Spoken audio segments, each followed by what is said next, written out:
अखिल भूमंडलीय सर्व शिरोमणि मुनि समाज के संस्थापक आदि मुनीश्वर योगेश्वर सद्गुरुदेव शिव मुनि महाराज की जय। उपस्थित मुनि वृंद, साधु सज्जन वृंद, संत वृंद, साधक वृंद, आध्यात्म ज्ञान के जिज्ञासु और प्रेमियों, सभी श्रोता वृंद, आप सभी को मेरा कोटिशः नमन, सप्रेम जय जय। तो आध्यात्मिक चर्चा चल रही है और हम लोग सद्गुरुदेव शिव मुनि महाराज रचित ग्रंथ ईशावास्य उपनिषद का निष्पक्ष भाष्य के अंतर्गत आज अध्याय 2 पर चर्चा करेंगे।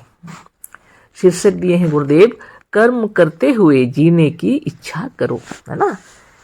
तो यहाँ पढ़ते हैं हम लोग। इस उपनिषद अथवा यजुर्वेद के इस 40वें अध्याय का भाष्य करते हुए 25वें भाष्यकर्ताओं ने शंकर भाष्य के अनुसार ही अपना अपना भाष्य किया है। अतः करीब करीब 100 में 80 भाष्यकर्ताओं का यह मत है कि उपनिषदों के मंत्रों का कर्म में विनियोग नहीं है। ठीक से समझ लिया जाए।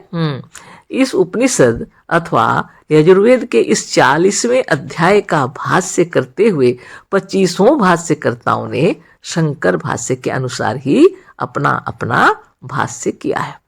तो भाष्यकर्ता लोग शंकर भाष्य के अनुसार ही अपना अपना भाष्य किए हैं। और उसमें क्या किया गया है, करीब करीब 100 में 80 भाष्यकर्ताओं का यह मत है कि उपनिषदों के मंत्रों का कर्म में विनियोग नहीं है। इन लोगों ने ऐसा भाष्य कर दिया कि उपनिषदों के मंत्रों में कर्म करने की कोई बात यहाँ है ही नहीं, कर्म में विनियोग नहीं है ना। ऐसा भाष्य कर दिया, जैसा कि शंकराचार्य जी ने कहा है कि ईशावास्य मित्यादेव मंत्रा कर्म स्व विनियुक्ता तच्च कर्मणा विरुध्येतेति युक्त एवंयांग कर्म स्वी विनियोग। इस तरह से तो इसमें गुरुदेव बता रहे हैं ऐसे लोग कर दिए हैं, मंत्रों के अंदर जो लिखा हुआ है उसको समझ नहीं पाए और कह दिए कि यह कर्म का विनियोग हो ही नहीं सकता इन उपनिषद के मंत्रों में। और इस तरह से मंत्र लिख दिया, ईशावास्य मित्यादयो मंत्रा कर्म स्व विनियुक्ता तच्च कर्मणा विरुध्येतेति युक्त वैवांग कर्म स्व विनियोग। तो इसको आगे लिखते हैं, ईशावास्यम आदि मंत्रों का कर्म में विनियोग नहीं है, ब्रैकेट में लिखें, अर्थात ईशावास्यम आदि उपनिषदों के कर्म करने का विधान नहीं है, कर्म त्याग करके केवल आत्मज्ञान धारण करने का विधान है। ऐसा कर दिया लोगों ने। इन उपनिषदों का या इन उपनिषदों के मंत्रों का कर्म से विरोध है। तच्च कर्मणा विरुध्येते थी। अतः इन मंत्रों का कर्म में विनियोग न होना ठीक है, पर उपनिषदों का यह सिद्धांत नहीं है। उनका उपदेश तो कर्म करने का है, कर्म छोड़ने का नहीं। कैसा मंत्र लिखा गया है और कैसा अर्थ करने वाले भाष्य कर दिए। जहाँ कर्म करने के लिए लिखा गया है वहाँ लोग कर्म छोड़ने की बात कर दिए। बताइए। सद्गुरुदेव कह रहे हैं, हमने पहले मंत्र का अर्थ करते हुए कहा है कि उपनिषदों के ज्ञान आत्मज्ञान को प्राप्त करके आत्मज्ञानी तो सबसे अधिक कर्मयोगी, कर्मवीर और कर्मठ होता है।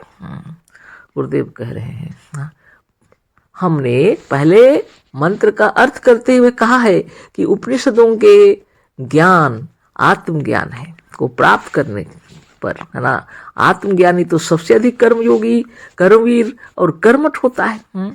मिसाल के लिए उदाहरण दे रहे गुरुदेव, जनक, राम, कृष्ण और व्यास, विश्वामित्र और वशिष्ठ का नाम लिया जा सकता है। ये लोग बड़े बड़े योगी लोग थे, कर्मवीर थे, आत्मज्ञानी थे, इसीलिए तो इतने कर्मवीर थे, योगी थे, कर्मठ थे। और उदाहरण दिए हैं जनक, राजा जनक, भगवान राम, भगवान कृष्ण और व्यास, विश्वामित्र, ये लोग का नाम, वशिष्ठ लोग का नाम दिए हैं गुरुदेव। ये बड़े बड़े योगी लोग थे, कर्मवीर लोग थे, कर्मठ थे। हमने बिल्कुल इस बात को खूब विस्तार से सिद्ध किया है कि कर्म छोड़ने की बात उपनिषदों में नहीं है। गुरुदेव शिवमुनि महाराज की जय। गुरुदेव कह रहे हैं हमने बिल्कुल इस बात को खूब विस्तार से सिद्ध किया है कि कर्म छोड़ने की बात उपनिषदों में नहीं है, जो उपनिषदों के मंत्रों से बहुत ही स्पष्ट रूप में सिद्ध हो जाता है। जो इन मंत्रों को अच्छी तरह पढ़ेंगे तो वो समझ जाएंगे कि वास्तव में कर्म छोड़ने की बात है ही नहीं। यहाँ तो कर्म छोड़ने का नहीं किंतु जीवन भर कर्म करने का उपदेश है। गुरुदेव कह रहे हैं इन मंत्रों में कर्म छोड़ने का नहीं, यहाँ तो जीवन भर कर्म करने का उपदेश है। देखो आगे का मंत्र कर्म करने की ओर कितना जोर दे रहा है। तो पहले मंत्र के बाद अभी दूसरे मंत्र पर अब हम लोग चल रहे हैं। अभी दूसरा जो मंत्र है गुरुदेव लिख रहे हैं, आगे का मंत्र निम्नलिखित प्रकार से है। यह है दूसरा मंत्र। कर्मण्येवेह कर्माणि जिजीविषेच्छतं समाह एवं त्वयि नान्यता अस्ति न कर्म लिप्यते नरे। यह है मंत्र, है ना, ईशावास्य उपनिषद का यह दूसरा मंत्र है। पदच्छेद किए हैं गुरुदेव। कुर्वन् एव इह कर्माणि जिजीविषेत् शतं समाह एवं त्वयि न अन्यथा इतः अस्ति न कर्म लिप्यते नरे। अन्वय किए हैं गुरुदेव। इह कर्माणि कुर्वन् एव शतं समाह जिजीविषेत् एवं त्ययि न कर्म नरे कर्म न लिप्यते इतः अन्यथा न अस्ति। तो अन्वय को फिर से पढ़ देते हैं। इह कर्माणि कुर्वन् एव शतं समाह जिजीविषेत् एवं त्ययि नरे कर्म न लिप्यते इतः अन्यथा न अस्ति। मंत्र के शब्दों का अर्थ यहाँ पर बतला रहे हैं गुरुदेव। इह मतलब इस, मतलब ब्रैकेट में दिए हैं संसार में। दूसरा है कर्माणि कर्मों को, तीसरा है कुर्वन् करते हुए, चौथा है एव ही एवं मतलब ही, और पांचवा है शतम बहुत या अनंत। शतम गुरुदेव लिख रहे हैं शतम इस शब्द का अर्थ करते हुए वैदिक कोश निघंटु ने कहा है कि शतम सहस्रम शरीरम कुर्वित इति बहुनामानि। मतलब यह कि निघंटु के अनुसार जो वैदिक कोश है और वैदिक शब्दों का अर्थ बतलाने वाला है, उसमें शतम का अर्थ 100 नहीं बहुत लिखा हुआ है। अतः वैदिक शब्दों का अर्थ वैदिक कोश से ही लगाना चाहिए। अतः हमने शतम का अर्थ बहुत या अनंत किया है। समाह मतलब वर्षों या सालों। जिजीविषेत् जीने की इच्छा करो, एवं इस तरह से त्वयि नरे तुझ मनुष्य में कर्म मतलब कर्म लिप्यते लिपा जाता है या पोता जाता है। अब इसका अर्थ बताएं गुरुदेव। किसी चीज के रूप को या किसी चीज को, बाहरी किसी चीज को पोत कर लगाकर उसके रंग रूप को बदल देना लीपना है। किसी चीज पर कुछ पोत देने से वह चीज अपने स्वाभाविक या असली रूप में नहीं रह जाता। इसका मतलब ऐसा है, लिप्यते मैंने लिपा जाता है, पोता जाता है। किसी भी चीज के रूप को या किसी चीज को, बाहरी किसी चीज को पोत कर लगाकर उसके रंग रूप को बदल देना लीपना है ना। किसी चीज पर कुछ पोत देने से वह चीज अपने स्वाभाविक या असली रूप में नहीं रह जाता। 12वां मैंने कहा न मतलब नहीं। 13 है इत अन्यथा, इससे दूसरा कोई उपाय नहीं, दूसरा कोई उपाय नहीं। 14 में अस्ति मतलब है। ये मंत्र का 1-2 करके यहाँ एक एक शब्द का अर्थ गुरुदेव कर दिए हैं। प्रत्येक शब्द का अर्थ कर दिए हैं सदगुरुदेव, और यह अर्थ के बाद भावार्थ लिखे।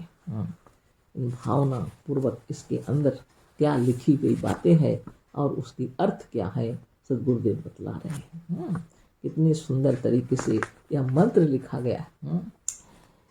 इस संसार में कर्म को करते हुए ही बहुत अर्थात अनंत वर्षों तक जीने की इच्छा करो। इसी तरह से अर्थात यही एक प्रकार है जिससे तुझ यानी मनुष्य में कर्म द्वारा कोई बाहरी विकार लगने, लिपने या पुतने नहीं पाता है। इसके सिवा दूसरा कोई उपाय इसके लिए नहीं है। बताइए कितने सुंदर तरीके से समझाया गया है ना। लोग समझते नहीं है और तरह तरह की बातें करते हैं। भावार्थ है, इस संसार में कर्मों को करते हुए ही बहुत अर्थात अनंत वर्षों तक जीने की इच्छा करो।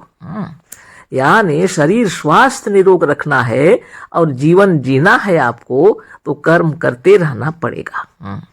इस संसार में अगर आपको बहुत समय तक जीना है, अनंत वर्षों तक जीने की इच्छा करो बोल रहे हैं यहाँ मंत्र में, और कह रहे हैं इस संसार में कर्मों को करते हुए ही बहुत अर्थात अनंत वर्षों तक जीने की इच्छा करो। इसी तरह से अर्थात यही एक प्रकार है जिससे तुझ यानी मनुष्य में कर्म द्वारा है ना कोई बाहरी विकार लगने लिपने या पुतने नहीं पाता। वाह, गुरुदेव कह रहे हैं जब आप कर्म करते रहेंगे तो आपके अंदर दूसरा कोई भी विकार घुसेगा नहीं, आपके ऊपर लिपने पुतने का कोई माने अवसर ही नहीं आएगा, दूसरा चीज आपके ऊपर आएगा ही नहीं, आप यदि कर्म करते रहेंगे, है ना। इसी को लिखा। इसी तरह से अर्थात यही एक प्रकार है जिससे तुझ माने मनुष्य में कर्म द्वारा कोई बाहरी विकार लगने लिपने या पुतने नहीं पाता है, इसके सिवा दूसरा कोई उपाय इसके लिए नहीं है। शुद्ध निर्मल निर्विकार रहना है तो कर्म करते रहना होगा, है ना। शारीरिक मानसिक बौद्धिक परिश्रम के द्वारा धनोपार्जन करना है, सच्चा और ईमानदारी से धनोपार्जन करना है, जिससे हमारा अपना परिवार का पालन पोषण हो और जगत का भी कल्याण हो। गुरुदेव यही बतलाए हैं हम लोगों को, और उपनिषद के अंदर और वेदों के अंदर ये मंत्र भी यही कह रहे हैं कि कर्म करते रहो। वेद मंत्र आपको बतला रहे हैं कि इस संसार में कर्मों को करते हुए ही बहुत अर्थात अनंत वर्षों तक जीने की इच्छा करो। इसी तरह से अर्थात यही एक प्रकार है जिससे तुझ यानी मनुष्य में कर्म द्वारा कोई बाहरी विकार लगने लिपने या पुतने नहीं पाता, इसके सिवा दूसरा कोई उपाय इसके लिए नहीं है। स्वरूपस्थ रहने के लिए भी कर्म करते रहना पड़ेगा। आगे भर भावार्थ लिखे तो मंत्र का अर्थ है, भावार्थ है। इसका भावार्थ यह है कि यदि संसार में तुम्हें बहुत दिन तक जीने की इच्छा है तो कर्मों को करते रहो, है ना। इसके सिवा दूसरा कोई उपाय नहीं है, क्योंकि कर्म तुम्हारे स्वाभाविक रूप में किसी बाहरी विकार रूपी कीचड़ को पुतने लिपटने नहीं देंगे, जिससे तुम रोगी दुखी या अकाल मृत्यु के वश में हो सको। बहुत सुंदर। सदगुरुदेव शिवमुनि महाराज की जय। भावार्थ लिखे हैं गुरुदेव। इसका भावार्थ यह है कि यदि संसार में तुम्हें बहुत दिन तक जीने की इच्छा है तो कर्मों को करते रहो, इसके सिवा दूसरा कोई उपाय नहीं है, क्योंकि कर्म तुम्हारे स्वाभाविक रूप में किसी बाहरी विकार रूपी कीचड़ को पुतने लिपटने नहीं देंगे, जिससे तुम रोगी दुखी व अकाल मृत्यु के वश में हो सको। तो जो कर्म करते रहते हैं वो हमेशा सुखी रहते हैं, है ना। हर दुख दूर हो जाते हैं और अकाल मृत्यु कभी नहीं होती, है ना। तात्पर्य आगे गुरुदेव लिखे हैं। तात्पर्य कहने का यह है कि काम या परिश्रम न करने से शरीर या शरीर के अंगों और अवयवों में गतिहीनता होगी, जिससे शरीर दुर्बल और विकारवान हो जाएगा। यह प्रकट है कि बहते हुए पानी में विकार नहीं आता और चलती हुई तलवार में जंग या मोर्चा नहीं लगता। जिस कुएं का पानी खर्च नहीं होता, स्थिर रहता है, सड़ जाता है, उसमें से दुर्गंध आने लगती है। धनी बाप के बेकार लड़के विषयी शक्तिहीन लंपट और अल्पायु होते हैं। अधिकतर अवकाश प्राप्त जैसे पेंशन पाने वाले सरकारी नौकर रोगी और कमजोर होकर शीघ्र ही मर जाते हैं। आत्मा शक्ति बल और ज्ञान का भंडार है, अतः संकोचन प्रसारण रूप क्रियाओं से अंगों में गति होती है, और यह गति बारंबार जिस अंग की होती है उसमें बारंबार विशेष रूप से आत्मा को जाना पड़ता है ना। आत्मा के बारंबार विशेष रूप से किसी अंग विशेष में जाने से वह अंग अधिक बलवान, अधिक सचेतन, अधिक निर्विकार हो जाता है, क्योंकि आत्मा या जीव निर्विकार, निर्मल, निर्मय, सबल और ज्ञान तथा शक्ति का भंडार है। जिस इंद्रिय या जिस अंग से काम नहीं लिया जाता वह अंग दुर्बल, शक्तिहीन और निष्प्राण होकर बेकार हो जाता है, क्योंकि उस अंग द्वारा कोई कर्म होते रहने से शक्तिदाता, ज्ञानदाता, आयु तथा आरोग्य का दाता वहाँ विशेष रूप से बार बार नहीं पहुँचता। अतः वह अंग विशेष बल, ज्ञान, शक्ति, आरोग्य, विशेष रूप की सजीवता से हीन हो जाता है। यही कारण है जिस अंग का व्यायाम होता है या जिस अंग से विशेष काम लिया जाता है वह अंग विशेष रूप से सबल, सचेतन, निर्विकार और पहलवान हो जाता है। पहलवानों की बुद्धि तीक्ष्ण नहीं होती, वह दिमाग वाले नहीं होते, क्योंकि वह दिमाग से काम नहीं लेते। जिस अंग से काम लेते या जिस अंग का व्यायाम करते वह अंग बलवान होता है। सदगुरुदेव श्री मुनि महाराज की जय, है ना। इतना सुंदर बता दिए गुरुदेव, लेकिन हम सिर्फ पढ़ दिए हैं और इसमें बहुत सरल रूप से बता दिए, मंत्रार्थ किए, भावार्थ किए, तात्पर्य बतलाए कि यदि हम लोग बार बार काम करते हैं संकोचन प्रसारण होता है शरीर का, और हमारा आत्मज्ञान इतना तेज बता दिए गुरुदेव, जो शक्ति दाता है, हमारा ज्ञान दाता है, आयु और आरोग्य देने वाला है। आत्मा की पहुंच शरीर के रोम रोम में प्राण रूप में पहुंचती है, प्राण का संचार होता है।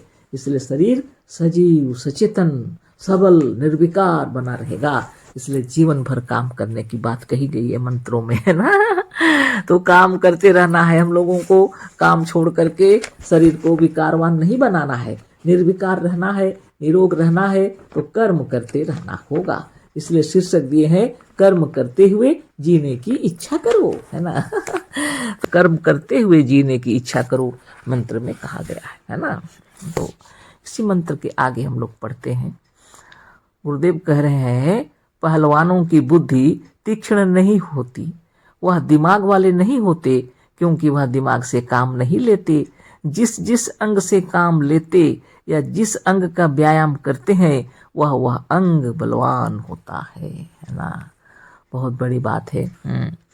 इस मंत्र के अंदर जो कहा गया है कर्म करते हुए जीने की इच्छा करो, तो कर्म की महिमा बतलाई गई है। जो काम करेंगे तो शरीर के रोम रोम में रक्त संचारण होगा, प्राण संचारण होगा, और सारा शरीर सजीव, सचेतन रहेगा और जीवंत रहेगा। तो व्यायाम की आवश्यकता बहुत जरूरी है। लेकिन बहुत बड़ी बात यह है कि बुद्धि तीक्ष्ण नहीं होने का कारण क्या है। पहलवानों की बुद्धि तीक्ष्ण नहीं होने का कारण है कि अधिक ध्यान वो शरीर पर लगाते हैं। जिस अंग का वो व्यायाम करते हैं वह व्यायाम करने से शरीर पुष्ट हो जाता है, बलवान हो जाता है। लेकिन बुद्धि से उतना काम नहीं लेते हैं, इसलिए उतना तीक्ष्ण नहीं होती। और हमारे सद्गुरुदेव जो साधन बतलाए हैं इसमें मन का भी, शरीर का भी व्यायाम होता है ना। बुद्धि का तीक्ष्ण दिमाग हो जाएगा, है ना। तो आगे हम लोग पढ़ते हैं व्यापारी, क्लर्क, वकील और गद्दी तथा डेस्क पर बैठकर काम करने वालों को ही अर्श, बद्धकोष्ठता, अजीर्ण, बहुमूत्र और शारीरिक निर्बलता की बीमारी होती है, क्योंकि यह लोग शारीरिक परिश्रम या शारीरिक काम नहीं करते। देखिए, व्यापारी हैं, क्लर्क हैं, वकील हैं और गद्दी या डेस्क पर बैठ के काम कर रहे हैं तो अर्श हो जाता है, बद्धकोष्ठता के कारण अजीर्ण भी होता है, बहुमूत्र की बीमारी होती है, क्योंकि शारीरिक निर्बलता की के कारण ये बीमारियां होती हैं। शरीर स्थिर रहता है, अधिक समय तक बैठना होता है। इसलिए सद्गुरुदेव कह रहे हैं शारीरिक काम नहीं करने से ये सब बीमारियां हुई, है ना। जीविका के लिए काम करने या परिश्रम करने से शारीरिक काम करना ही पड़ता है। इसी से वेद के इस अध्याय के पहले मंत्र में कहा है कि किसी भी दूसरे का भरोसा छोड़कर अपनी मेहनत की कमाई भोगो और किसी दूसरे के धन की इच्छा मत करो। उसी बात को इस दूसरे मंत्र में साफ करते हैं कि यदि तुम्हें अधिक दिन तक जीने की इच्छा है तो बराबर काम करते रहो। काम करते रहने से मनुष्य किसी विकार में लिप्त न होकर मुक्त, स्वतंत्र, निरोग, शक्तिमान, धनी, बुद्धिमान, ज्ञानवान और आनंद से पूर्ण होकर बहुत दिनों तक जीवित रहता है। सोचिए, विचार कीजिए, काम करने से कितनी महिमा हमारे अंदर उत्पन्न होती है। काम करते रहने से मनुष्य किसी भी कार्य में लिप्त न होकर मुक्त, स्वतंत्र, निरोग, शक्तिमान, धनी, बुद्धिमान, ज्ञानवान और आनंद से पूर्ण होकर बहुत दिनों तक जीवित रहता है। कितनी बड़ी बात है ना? कितनी महिमा है काम की। जब दूसरे की कमाई या दूसरों के धन की आशा छोड़ देंगे तो चोरी, घूसखोरी, बेईमानी, झूठाई और धन के लिए दूसरे को मारने और सताने का स्वभाव नहीं रह जाएगा और मेहनत की कमाई खाने से आयु, आरोग्य, पुण्य, ज्ञान और बल बढ़ेगा। वेद के इस मंत्र द्वारा यह सिद्ध होता है कि सबसे बड़ा पुण्य है काम करना और सबसे बड़ा पाप है काम ना करना। सोच लीजिए, विचार कर लीजिए, कितनी महिमा की बातें हैं। वेद मंत्रों में कितनी महिमा की बातें हैं। लोग इस बात को समझते नहीं है ना। वेदों में जो लिखी हुई बातें हैं इनको काम में लाना चाहिए। कितनी सुंदर बातें हैं। ये मंत्र जो है अपना, है ना, बहुत सुंदर। ईशावास्य मित्यादयो मंत्रा कर्म स्व विनियुक्ता तच्च कर्मणा विरुध्येते ते युक्त एवयाम कर्म स्व विनियोग। इस तरह के ये मंत्र हैं। कितनी बड़ी बात है। उपनिषद जो है 40वें अध्याय के अंतर्गत यह दूसरा मंत्र है और इसी मंत्र पर चर्चा हो रही है। सद्गुरुदेव समझा रहे हैं कर्म करने की महिमा इस मंत्र में बतलाई गई है। तात्पर्य कहने का यह है कि काम या परिश्रम न करने से शरीर या शरीर के अंगों और अवयवों में गतिहीनता होगी, जिससे शरीर में विकार आ जाता है ना। इसलिए गुरुदेव कह रहे हैं शरीर निर्मल और निराबल रहे, निर्मल निरामय रहे, दुर्बल और विकारवान न हो, इसलिए काम करते रहना चाहिए। इसलिए उदाहरण दिए गुरुदेव, पहलवान लोग जो बहुत पहलवानी करते हैं तो शरीर बहुत स्वास्थ्य, निरोग और सबल हो जाता है, लेकिन बुद्धि से काम नहीं लेते से बुद्धि उतनी तीक्ष्ण नहीं रहती। लेकिन व्यापारी, क्लर्क, वकील, ये सब जितना है डेस्क में बैठे बैठे काम करते हैं, शरीर से काम नहीं ले पाते, शरीर निर्बल हो जाता है, बीमारियों का खजाना हो जाता है ना। अर्श है, बद्ध है, कोष्ठा, जीर्ण, बहुमूत्र, तरह तरह की बीमारियां, शरीर निर्बल हो जाता है। इसलिए शारीरिक, मानसिक, बौद्धिक परिश्रम करना चाहिए जिससे हमारा शरीर स्वस्थ रहे, निर्मल हो बुद्धि, है ना। इसलिए गुरुदेव कहते हैं काम करते रहने से मनुष्य किसी प्रकार, किसी विकार में लिप्त न होकर मुक्त हो जाता है। स्वतंत्र, मुक्त और स्वतंत्र और निरोग, शक्तिमान, धनी, बुद्धिमान, ज्ञानवान और आनंद से पूर्ण होकर बहुत दिनों तक जीवित रहता है। जिसकी जीने की इच्छा है, बहुत दिनों तक जीने की इच्छा है, तो कर्म करते रहना अच्छा से, है ना। और इसी मंत्र के बाद आगे बता रहे हैं, जब दूसरे की कमाई या दूसरों के धन की आशा छोड़ देंगे तो चोरी, पहले मंत्र में था कि दूसरों की कमाई को नहीं, अपनी कमाई भोगनी है, उसी बारे बता रहे हैं। जब दूसरे की कमाई या दूसरे के धन की आशा छोड़ देंगे तो चोरी, घूसखोरी, बेईमानी, झूठाई और धन के लिए दूसरे को मारने और सताने का स्वभाव नहीं रह जाएगा। मेहनत की कमाई खाने से आयु, आरोग्य, पुण्य, ज्ञान और बल बढ़ेगा। सोच लीजिए। इसलिए इस वेद के इस मंत्र द्वारा यह सिद्ध होता है कि सबसे बड़ा पुण्य है काम करना और सबसे बड़ा पाप है काम ना करना। आगे बढ़ते हैं। पर मजहबी साधु और मजहबी नेता तो कहते हैं कि काम करना व्यर्थ है, ईश्वर पर भरोसा करो। देखो, अजगर करे ना चाकरी, पंछी करे ना काम। मजहबी साधु और मजहबी नेता लोग कहते हैं काम करना व्यर्थ है, ईश्वर पर भरोसा करो। और उदाहरण देते हैं, देखो अजगर करे ना चाकरी, पंछी करे ना काम। साधु संत सब कह गए कि सबके दाता राम, उसमें लिखा हुआ है। देखो अजगर करे ना चाकरी, पंछी करे ना काम, साधु संत सब कह गए कि सबके दाता राम। यदि काम करना है तो निष्काम होकर अग्निहोत्र करो, हवन करो, ईश्वर प्रार्थना करो, माला फेरो, पूजा करो, प्रार्थना करो, रोजा रखो और 5 समय नमाज पढ़ो और बाकी समय कुरान पढ़ो और अल्लाह अल्लाह, राम राम कृष्ण कृष्ण रटो और हो सके तो हरे राम हरे कृष्ण कहकर थपड़ी पीट पीट कर नाचो। कैसी व्यर्थ की बात है यह, भला यह भी कोई कर्म है?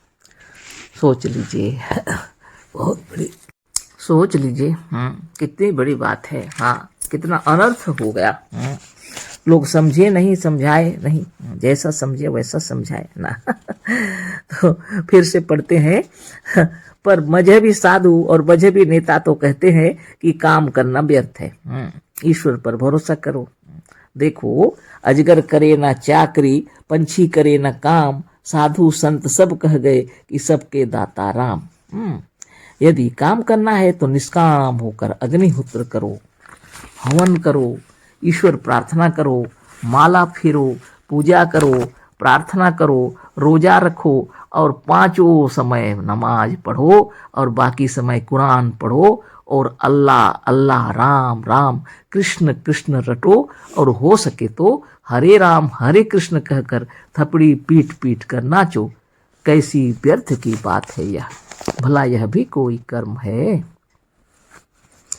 तो जो बतलाए लोगों को, तो लोग समझने लगे कि भगवान सब कुछ दे रहे हैं तो उन्हीं की प्रार्थना करनी चाहिए, उन्हीं से उन्हीं की पूजा करनी चाहिए। यही सब सोच के नियम सब बना लिए अपने अपने, है ना। और बहुत बड़ी बात, यहाँ हमारा भूल हो गया सबका। मंत्र को न समझकर तरह तरह के कार्य कर रहे हैं। भारतीय भक्तगण यह सब करके अपने को भगवान का कृपा पात्र समझकर कोई मेहनत की कमाई नहीं करते, अलबत्ता भीख मांगते हैं, घूस लेते हैं और अनेक प्रकार की ठग विद्या का आविष्कार करके लोगों को ठग कर खाते हैं। काम नहीं करेंगे, मेहनत नहीं करेंगे तो सोचिए क्या होगा। भीख मांगने जैसी स्थिति आ जाती है। बहुत लोग भीख भी मांगते हैं, घूस भी लेते हैं, अनेक प्रकार की ठग विद्या का आविष्कार करके लोगों को ठगते हैं। अब बताइए, भगवान दे रहे हैं, ऊपर से क्या भगवान दे रहे हैं? भगवान तो आपके भीतर बैठे हुए हैं। आप कर्म करेंगे तो जो चाहेंगे सब मिलेगा। ये नहीं बताए लोगों ने, और कह दिए निष्काम कर्म करो, ईश्वर की प्रार्थना करो, पूजा करो, हवन करो और रोजा रखो, 5 वक्त नमाज पढ़ो, फुर्सत हो जाए कुरान पढ़ो, यही सब बता दिए। अब क्या कमाई करेंगे कोई? अब काम नहीं करेंगे, रुपया नहीं रहेगा, खाने पीने के लिए दिक्कत होगी, तो आखिर क्या करेंगे? कभी घूसखोरी कर रहे हैं, कभी चोरी कर रहे हैं, कभी भीख मांग रहे हैं, ये सब। लेकिन अभी समय बदल गया है। अभी समय बदल गया है। बहुत मेहनत कर रहे हैं लोग, पढ़ाई लिखाई, बाल बच्चे सबको उन्नति की ओर ले जा रहे हैं। अभी भले ही पूजा पाठ नमाज पढ़ रहे हैं, लेकिन पढ़ाई लिखाई भी कर रहे हैं, बिजनेस कर रहे हैं, सब खेती बाड़ी भी अच्छे ढंग से हो रहा है, नई तकनीक से हो रहा है। अभी उन्नति कर लिए हैं, बहुत विचारवान हो गए हैं बहुत लोग, और कसरत भी खूब कर रहे हैं लोग, जिम भी जा रहे हैं, सुबह सवेरे उठ करके सैर कर रहे हैं, योग व्यायाम कर रहे हैं। आज उन्नति के शिखर पर हैं हम लोग, आगे बढ़ रहे हैं, है ना। पहले की बात लिखी हुई है। अभी भी जो लोग इस तरह हैं वो तो ऐसे ही रहेंगे। भारतीय भक्तगण यह सब करके अपने को भगवान का कृपा पात्र समझकर कोई मेहनत की कमाई नहीं करते, अलबत्ता भीख मांगते हैं, घूस लेते हैं और अनेक प्रकार की ठग विद्या का आविष्कार करके लोगों को ठग कर खाते हैं। यह मूर्ख कहते हैं कुछ भी करो, उसे करके कृष्णार्पणमस्तु कह दो। अरे लोग क्या कहते हैं? कुछ भी करो और अंत में क्या कहो? कृष्णार्पणमस्तु, कृष्ण को अर्पित कर दिया, भगवान को अर्पण कर दो, तो तुम्हें वह सब कर्म संबंध ना कर सकेंगे, है ना। तो आप यदि वैसा कर्म करेंगे और कृष्णार्पणमस्तु कह देंगे तो सब पाप कट जाएंगे आपके। वो कर्म के संबंध में आपका कोई तकलीफ नहीं होगा। अब बताइए, ऐसी ऐसी ज्ञान जब लोगों को दिया जाए तो लोग क्या करेंगे? सो देखिए, आगे लिखते हैं गुरुदेव, चाहे तीनों लोगों के मनुष्यों को मार डालो, किसी की भी हत्या करो, कृष्णार्पणमस्तु कहकर वह पाप लगेगा। बहुत अधिक भोजन करके कृष्णार्पणमस्तु कह दो, तुम्हें वह पाप नहीं लगेगा। देखिए गुरुदेव कह रहे हैं, चाहे तीनों लोगों के मनुष्यों को मार डालो, किसी की भी हत्या करो, कृष्णार्पणमस्तु कहकर वह पाप लगेगा नहीं लगेगा। बहुत अधिक भोजन करके कृष्णार्पणमस्तु कह दो, तुम्हें वह पाप नहीं लगेगा। बताइए। ऐसे ऐसे ज्ञान जब लोगों को दिए गए तो इसीलिए लोग इतने उच्छृंखल होकर के जीवन में काम करते हैं और कह देते हैं कृष्णार्पणमस्तु और बस सब समाधान हो गया। कितनी गलत बातें हैं। बहुत अधिक भोजन करके कृष्णार्पणमस्तु कह दो तो क्या तुम्हें अजीर्ण नहीं होगा? तेज विष खाकर कृष्णार्पणमस्तु कह दो तो क्या तुम्हारे ऊपर उसका प्रभाव नहीं पड़ेगा? 4 बोतल शराब पीकर कृष्णार्पणमस्तु कह दो तो क्या तुम मत वाला नहीं होगे? बहुत बड़ी बात है।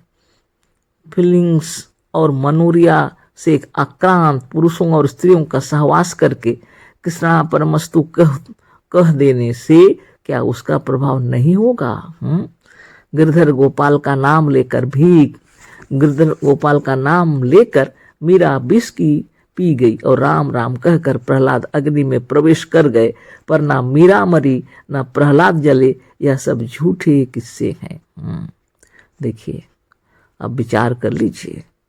गिरधर गोपाल का नाम लेकर मीरा विष पी गई और राम राम कहकर प्रहलाद अग्नि में प्रवेश कर गए, पर ना मीरा मरी ना प्रहलाद जले। ये सब झूठे किस्से हैं। गुरुदेव कह रहे हैं यदि तुम्हें इसे सत्य सिद्ध करना है तो तुम भी आग में प्रवेश करके और विष खाकर दिखा दो। देखा किसी ने नहीं हुआ, कमी नहीं। तो इस तरह की बातें लिखी गई हैं लोगों। देखा नहीं किसी ने या हुआ नहीं कभी, लेकिन ऐसी ऐसी बातें होती हैं। पर ऐसी ऐसी कथाएं हर मजहबों ने अपने अपने मजहब की बड़ाई में गढ़ रखी हैं, जिसमें कोई तत्व नहीं है। सोच लीजिए, बहुत तपस्या की बात है। जीवन तपस्या से भरा हुआ है, इसलिए शुद्ध कर्म करना है, जीवन को अच्छा बनाना है ना। ऐसी ऐसी बातें बता के हम लोग को बेवकूफ बनाते हैं लोग, है ना। यह न किसी ने देखा है न सुना है, देखा नहीं किसी ने, है ना। व्यर्थ की बातें हैं। पाकिस्तान में हजारों हिंदू मंदिरों में शरण लेने और राम राम करते हुए भी मार डाले गए। यह तो प्रत्यक्ष है। जिस समय गुरुदेव इन किताबों को लिख रहे थे उस समय की ही बातें। पाकिस्तान में हजारों हिंदू मंदिरों में शरण लेने और राम राम करते हुए भी मार डाले गए, और बिहार में कितने मुसलमान मस्जिदों में नमाज पढ़ते हुए भी मार डाले गए। ना खुदा बचाए ना राम बचाए।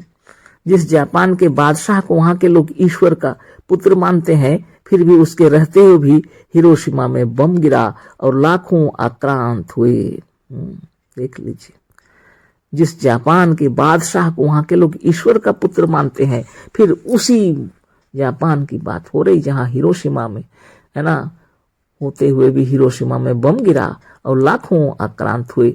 ईश्वर के रूप की ही दलाई लामा को, है ना, चीन ने खदेड़ दिया। ईश्वर के रूप ही है दलाई लामा जी, और उनको चीन ने खदेड़ दिया। ईश्वर के होते हुए भी ईश्वर के खास लड़के ईसा मसीह को लोगों ने सूली पर चढ़ा के बिना पानी के अत्यंत कष्ट पहुंचाकर मार डाला। सोच लीजिए। फिर ईश्वर कुछ नहीं कर सका। संयोग से महाभारत के युद्ध में भरदूल का अंडा हाथी के घंटे के नीचे पड़ जाने से यदि बच गया तो ईश्वर बहुत बड़ा रक्षक और दयालु हो गया। पर यह नहीं देखते कि आज सवेरा होते होते लोग हजारों लाखों अंडों को नित्य खाकर जलपान कर रहे हैं, पर वह मजहबी ईश्वर अब कहाँ है। भारत के भरदूल के अंडों को बचाकर कृत्य होकर बैठा है और इन असंख्य अंडों की ओर ध्यान तक नहीं देता। तो ऐसी बातें हैं। सद्गुरुदेव शिवमुनि महाराज की जय। आगे हम लोग पढ़ेंगे। वेद के मंत्र आत्मज्ञानी मुनियों के बनाए हुए हैं। इनमें मजहबी पक्षपात नहीं था। इन लोगों ने कर्म करने के लिए कहा है, अग्निहोत्र आदि मजहबी कर्म करने के लिए नहीं। आज अग्निहोत्र आदि जिस रूप में हो रहे हैं, या ब्रैकेट में लिखे हैं बहुत पहले नहीं, बीच में जैसे अग्निहोत्रादि अश्वमेधादि यज्ञ होते थे, उसका विधान कहीं किसी वेद में नहीं है। अश्वमेध, गोमधे, नरमेध आदि यज्ञ होते थे जिसमें अन्न और पशुओं का मांस अग्नि में डाल दिया जाता था। इसका विधान किसी वेद के किसी मंत्र के भीतर नहीं है। वेद में तो आत्मा, आत्मबल, प्रकृति और प्राकृतिक कर्मों तथा औषधियों तथा प्राकृतिक दृश्यों और वस्तुओं की प्रशंसा है जो अत्यंत उपयोगी है। संसार में इस तौर पर सबसे पहले मुनियों ने वेद मंत्रों द्वारा कर्मों और शुभ भावनाओं तथा आत्मबल की प्रशंसा की, पर इधर बहुत दिनों से लोग उसे भूल गए। सद्गुरुदेव शिव मुनि महाराज की जय। तो यहाँ जो चर्चा चल रही है या वेद के माने अंतर्गत आप चाहे उपनिषद कहें या वेद कहें, है ना, इसी के अंतर्गत यह विचार चल रहा है। सद्गुरुदेव तो हम लोग को बतला रहे हैं यह मंत्र जो है आपका 40वां अध्याय है, यजुर्वेद के 40वें अध्याय का मंत्र कुर्वन्नेवेह कर्माणि जिजीविषेच्छतं समा एवं त्वयि नान्ययेता अस्ति न कर्म लिप्यते नरः।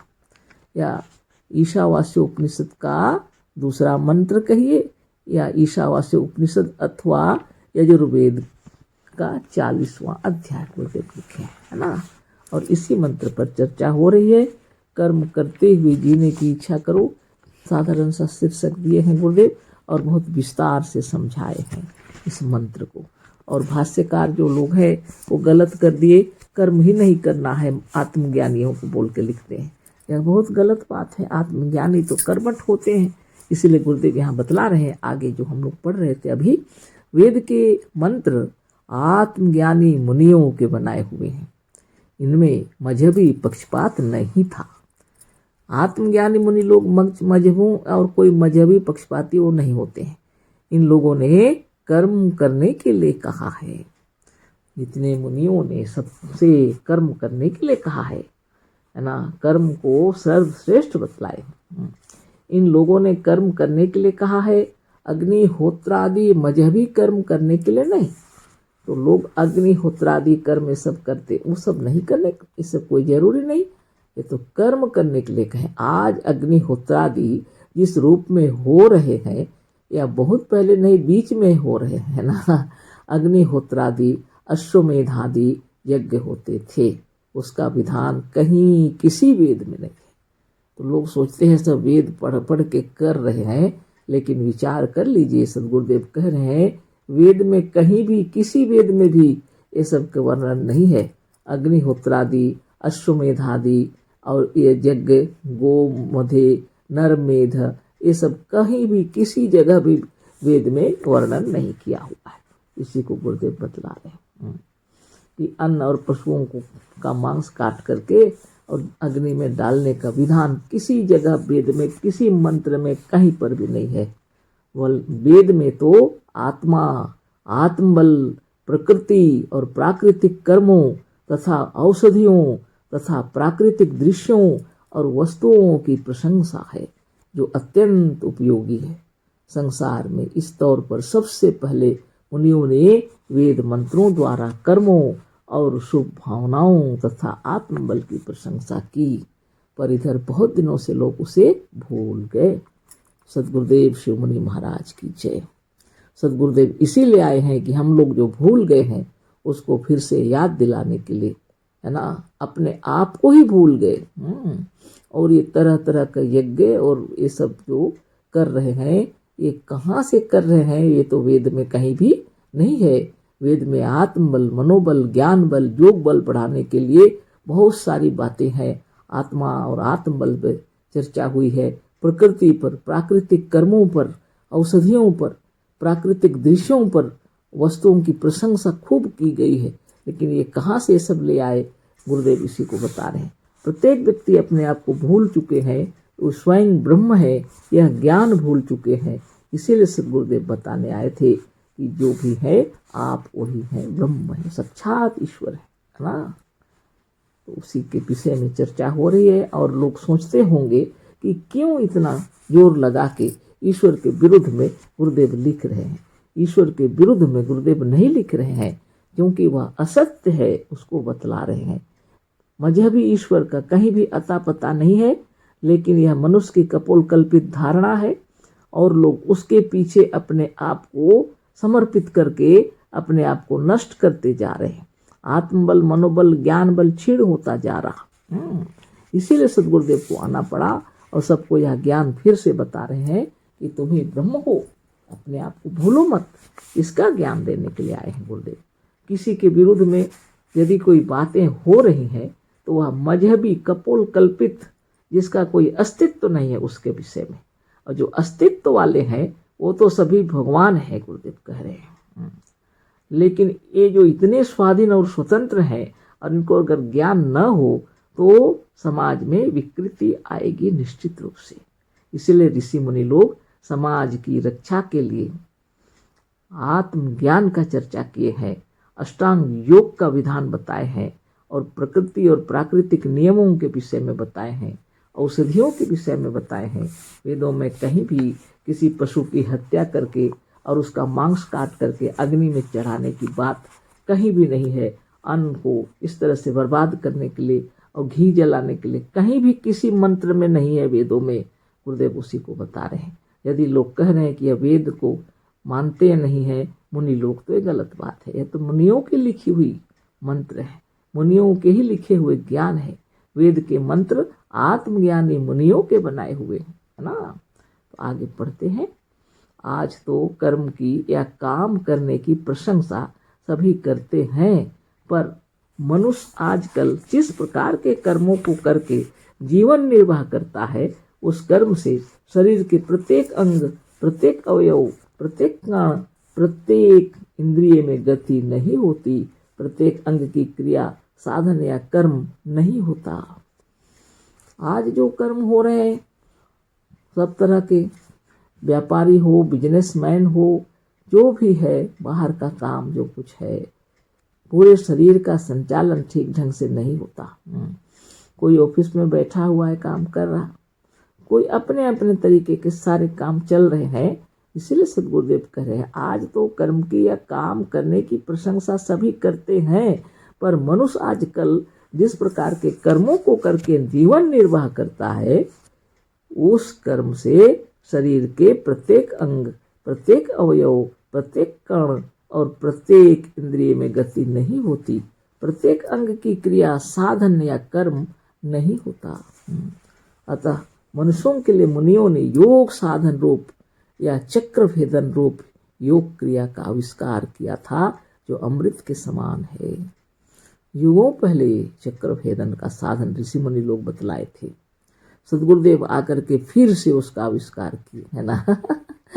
यह अमृत स्वरूप है ना। चाहे आप किसी क्षेत्र में रहें, सवेरे उठ करके अपना साधन चक्र भेदन करके आप काम कीजिए। जो भी ड्यूटी रहे, जैसा फुर्सत मिलता है, आप एक बार जरूर चक्र भेदन साधन कर लीजिए और बाहर जितना भी काम है कीजिए। आप स्वस्थ और निरोग रहेंगे, है ना। यह बहुत बड़ी चीज है, उसी को बता रहे हैं गुरुदेव। अतः मनुष्यों के लिए मुनियों ने योग साधन रूप या चक्र भेदन रूप योग क्रिया का आविष्कार किया था, जो अमृत के समान है। पर आज बहुत दिनों से संसार उसे भूल गया था। उसी योग साधन का, उसी क्रिया का, उसी चक्र भेदन कर्म का हमारे द्वारा पुनरुद्धार हुआ, गुरुदेव लिख रहे हैं, है ना। वही साधन को गुरुदेव फिर से बता दिए। उसे आकर हमसे पूछे और शिक्षा लें। आप स्वयं कहेंगे कि यही वह कर्म है जिसे करके मुनि लोग मुनि हुए थे, और यही वह कर्म है जिसे हम सच्चा योग कह सकते हैं। सदगुरुदेव कह रहे हैं कि आप आकर के हमसे शिक्षा ले लीजिए। अभी तो सदगुरुदेव हैं नहीं कि आप उनके पास जाके शिक्षा लेंगे, लेकिन मुनि समाज में जो योग शिक्षक लोग हैं, योगाचार्य लोग हैं, आप उनसे दीक्षा लेकर के शिक्षा आप ग्रहण कर सकते हैं। जिसको करके ऋषि मुनि बने लोग, है ना, वही कर्म है। यह योग साधन जो करेगा वह मुनि बनेगा, ऋषि होगा ना। तो बहुत बड़ी बात है। गुरुदेव इतनी महिमा के बाद हम लोग को यह बड़ा ज्ञान दे दिए। सच्चा योग इसी को कहते हैं। इस क्रिया पर और इस ज्ञान पर हमने 20 पुस्तकें लिखी हैं, उन्हें देखें। आप मुनियों के ज्ञान और कर्मों की प्रशंसा स्वयं करेंगे, और जिन लोगों ने इसे पाया वह लोग इस कर्म की, इस जो क्रिया की प्रशंसा मुक्त कंठ से करते हैं, है ना। बहुत बड़ी बात है, कर रहे हैं। वेद मंत्रों का अर्थ जो अब तक इस समय पाया जाता है, सब मजहबी पक्षपात और मजहबी जहर से भरे होने के कारण दूषित हो गए हैं। इन अर्थों को पढ़ पढ़ कर मनुष्य वेदों के तथ्य और मुनियों तथा मुनि समाज के सिद्धांतों से बहुत दूर जा पड़ा है। आज तो मुनि समाज की बातें सुनने से लोग चकित हो जाते हैं, और उनके अंदर में इतना जहर भरा हुआ है, इतना पक्षपात, मजहबी पक्षपात से उनका मनोमस्तिष्क ही दूषित हो गया है। तो मुनियों की ज्ञान उनको अच्छे लगते भी नहीं। उनको लगता है ये जो बातें बता रहे हैं इस किसी काम का नहीं, है ना। और बस वही अग्निहोत्रादि यज्ञ ये सबको जो सुने हैं पहले से, वही सबको श्रेष्ठ समझते हैं। इसलिए मन के विकारों को धो डालने के लिए आपको नित्य दिन योगाभ्यास करना पड़ेगा। आगे गुरुदेव लिख रहे हैं, दृष्टांत के लिए सबसे पहले हम स्वामी दयानंद का भाष्य दे रहे हैं, जिस पर आर्य समाजी गण बहुत गर्व करते हैं और कहते हैं कि यदि वेद मंत्रों का ठीक अर्थ किसी ने किया है तो स्वामी दयानंद ने किया है, और कोई क्या करेगा। हमने ऊपर वेद के इस मंत्र का अन्वय और पदच्छेद करके इसके एक एक शब्द का अर्थ अलग अलग कर दिया है। अब आप लोग स्वामी दयानंद का किया हुआ अर्थ देखें। मंत्र के शब्दों से और इस अर्थ से कोई संबंध ही नहीं है। वेद मंत्र क्या कह रहा है और क्या यह कह रहे हैं, यहीं पर मिलाने के लिए वेद के इस मंत्र को फिर यहाँ पर लिख रहे हैं। कुर्वन्ने वेह कर्माणि जिजीविषेच्छतम समाह एवं त्वयि नान्य थे तो अस्ति न कर्म लिप्यते नरे। अब स्वामी दयानंद का अर्थ सुनिए, जरा देखिए तो सही, यह इस वेद मंत्र के किस शब्द का अर्थ कर रहे हैं। दयानंद का अर्थ, मनुष्य आलस को छोड़ के सब देखने हारे न्यायाधीश परमात्मा और करने योग्य उसकी आज्ञा को मानकर शुभ कर्मों को छोड़ते हुए ब्रह्मचर्य के सेवने से विद्या और अच्छी शिक्षा को पाकर उपस्थ इंद्रिय को रोकने से पराक्रम को बढ़ाकर अल्प मृत्यु को हटावें, युक्त आहार विहार से 100 वर्ष की आयु को प्राप्त होवें। जैसे जैसे मनुष्य सुकर्मों में चेष्टा करते हैं वैसे वैसे ही पाप कर्म से बुद्धि की निवृत्ति होती और विद्या अवस्था और सुशीलता बढ़ती है। ये रहा अर्थ।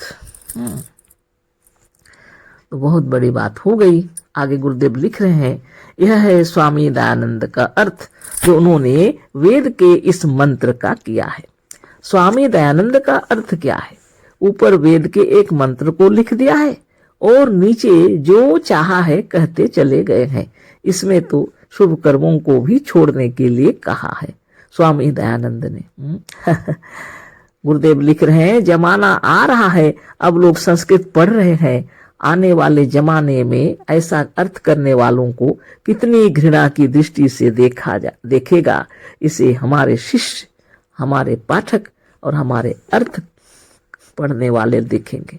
हम क्या लिखे हैं, हम क्या इसका खंडन करके एक बालक भी कहेगा कि स्वामी दयानंद का अर्थ इस मंत्र का है ही नहीं, केवल इस वेद मंत्र के नीचे लिख दिया गया है। कितना धोखा दिया है संसार को स्वामी जी ने यह वर्णनातीत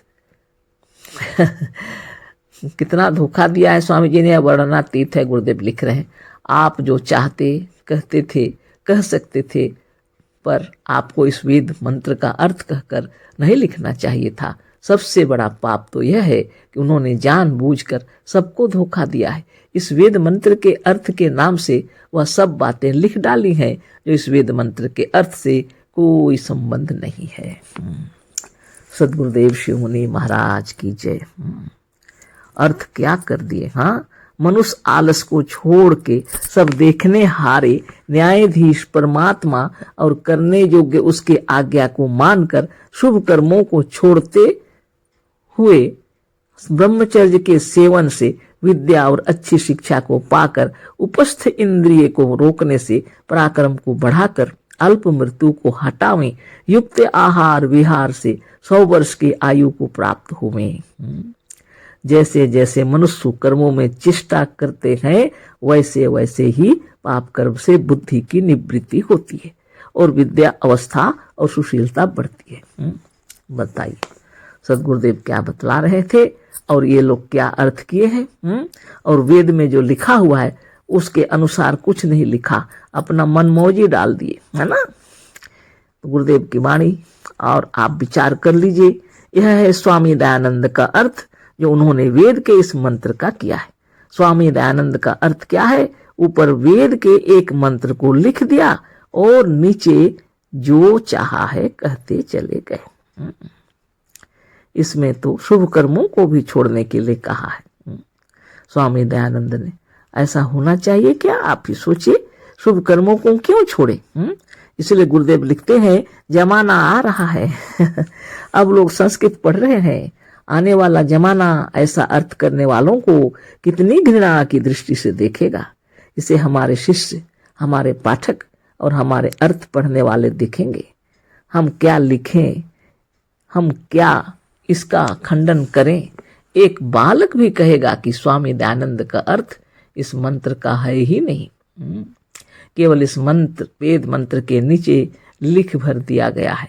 कितना धोखा दिया है संसार को स्वामी जी ने, यह वर्णनातीत है।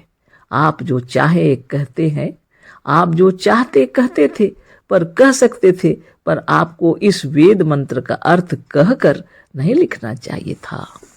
सदगुरुदेव कह रहे हैं स्वामी दयानंद जी से, यदि उनकी इच्छा थी जो कहना चाहते थे कह लेते, लिख लेते, लेकिन इस मंत्र के नीचे ऐसा नहीं लिखना चाहिए था। इस मंत्र का अर्थ बोल करके नहीं लिखना चाहिए था। सबसे बड़ा पाप तो यह है कि उन्होंने जानबूझकर सबको धोखा दिया है ना। इस वेद मंत्र के अर्थ के नाम से वह सब बातें लिख डाली जो इस वेद मंत्र के अर्थ से कोई संबंध नहीं है। सदगुरुदेव बहुत बड़ी बात लिखे हैं, उन्होंने जानबूझकर किया, क्योंकि उनको संस्कृत नहीं आती थी क्या, संस्कृत तो उनको आती थी, है ना, अच्छे ज्ञाता थे संस्कृत के, फिर यह जानबूझकर ऐसा अर्थ कर दिए और लोगों को धोखा दिए। ठीक बात नहीं है। ऐसा कभी नहीं करना चाहिए। अपनी वाणी, अपना ज्ञान देना है तो अपने तरीके से देना चाहिए। किसी ऋषि के, मुनि के मंत्रों को लिखकर और उसके नीचे अपनी व्याख्या करना और उसको गलत बताना अच्छी बात नहीं है, है ना। सदगुरुदेव शिव मुनि महाराज की जय। कर्म करते हुए जीने की इच्छा करो, इसी शीर्षक के अंतर्गत यह अध्याय में आया है ना। तो कल फिर हम लोग आगे चर्चा करेंगे। तो अभी इतना ही। आगे है शंकराचार्य जी का अर्थ। तो यह तो दयानंद जी के अर्थ हम लोगों ने पढ़े और कल हम लोग फिर चर्चा करेंगे शंकराचार्य जी के अर्थ पर। तो आप खूब विचार कर लीजिए। यहाँ जो शब्द दिए हुए हैं इन शब्दों का एक भी अर्थ इसमें नहीं आया, एक भी अर्थ नहीं आया। और सदगुरुदेव इतने अच्छे तरीके से समझा दिए, एक एक चीज का अन्वय करके समझा दिए, एक एक चीज को बतला दिए और अच्छी तरह बतला दिए थे कि इस संसार में कर्मों को करते हुए ही बहुत अर्थात अनंत वर्षों तक जीने की इच्छा करो। इसी तरह से अर्थात यही एक प्रकार है जिससे तुझ मनुष्य में कर्म कोई बाहरी विकार लगने, लिपने या पुतने नहीं पाता। इसके सिवा दूसरा कोई उपाय नहीं है। इस मंत्र में लिखा हुआ है, निरंतर कर्म करते रहने के लिए लिखा हुआ है, ताकि दूसरा कोई विकार शरीर के अंदर प्रवेश ना करे, कोई लिपने पुतने ना आए आपके ऊपर, जिससे कि आपकी स्वरूपस्थ बने रहें, स्वस्थ बने रहें। इस मंत्र की ऐसी बातों को छोड़कर लोग अनर्थ कर दिए, मंत्रों का अर्थ करके गलत कर दिए, है ना। कितने सुंदर तरीके से लिखा हुआ है, गुरुदेव लिखे हुए हैं, इनका एक एक मंत्र का अर्थ बतला दिए।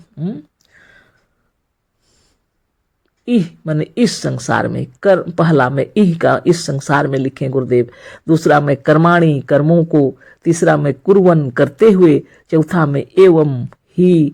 5वां में शतम बहुत या अनंत। शतम इस शब्द का अर्थ करते हुए वैदिक कोश निघंटु ने कहा है कि शतम सहस्रम शरीरम कुर्वती इति बहुनामानी। मतलब यह कि निघंटु के अनुसार जो वैदिक कोश है और वैदिक शब्दों का अर्थ है बतलाने वाला है, उसमें शतम का अर्थ 100 नहीं बहुत लिखा हुआ है। अतः वैदिक शब्दों का अर्थ वैदिक कोश से ही लगाना चाहिए। अतः हमने शतम का अर्थ बहुत या अनंत किया है। समा वर्षों या सालों। 7वां में जिजीविषेते जीने की इच्छा करो।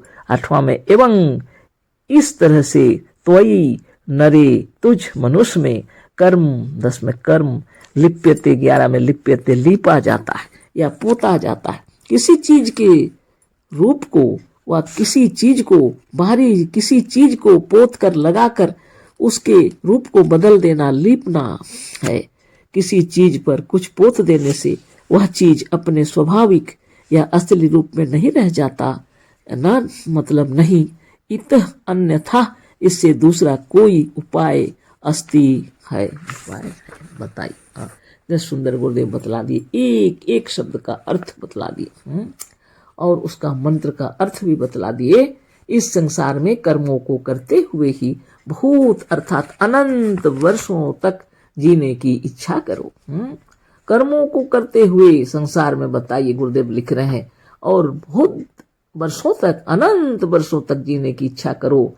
इसी तरह से अर्थात यही एक प्रकार है कि तुम कर्म करते रहो और बहुत या अनंत वर्षों तक जीने की इच्छा करो, तो तुझ में या मनुष्य में कर्म द्वारा कोई बाहरी विकार लगने लिपने या पुतने नहीं पाएगा। गुरुदेव लिख रहे हैं, इसके सिवा दूसरा कोई उपाय इसके लिए नहीं है ना।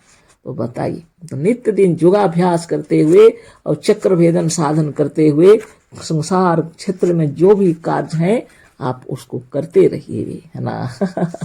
शरीर स्वस्थ और निरोग रखते हुए, निर्मल और निरामय रहते हुए, ये मंत्र तो आपको ये बता रहे हैं। और इसमें शुभ कर्मों को छोड़िए, ये सब लिख दिए हैं। कितनी गलत बातें हैं। हाँ, अब यह अर्थ देख ले। मनुष्य आलस को छोड़ के सब देखने हारे, न्यायाधीश परमात्मा और करने योग्य उसकी आज्ञा को मानकर शुभ कर्मों को छोड़ते हुए ब्रह्मचर्य के सेवन से विद्या और अच्छी शिक्षा को पाकर उपस्थ इंद्रिय को रोकने से पराक्रम को बढ़ाकर अल्प आयु को हटावें, युक्त आहार विहार से 100 वर्ष की आयु को प्राप्त होवें। जैसे जैसे मनुष्य कर्मों में चेष्टा करते हैं वैसे वैसे ही पाप कर्म से बुद्धि की निवृत्ति होती और विद्या अवस्था और सुशीलता बढ़ती है। यह है दयानंद जी का अर्थ। बताइए, इसी पर चर्चा हो गई पूरी तरह, है ना। तो बहुत बड़ी बात है। सदगुरुदेव शिव मुनि महाराज की जय।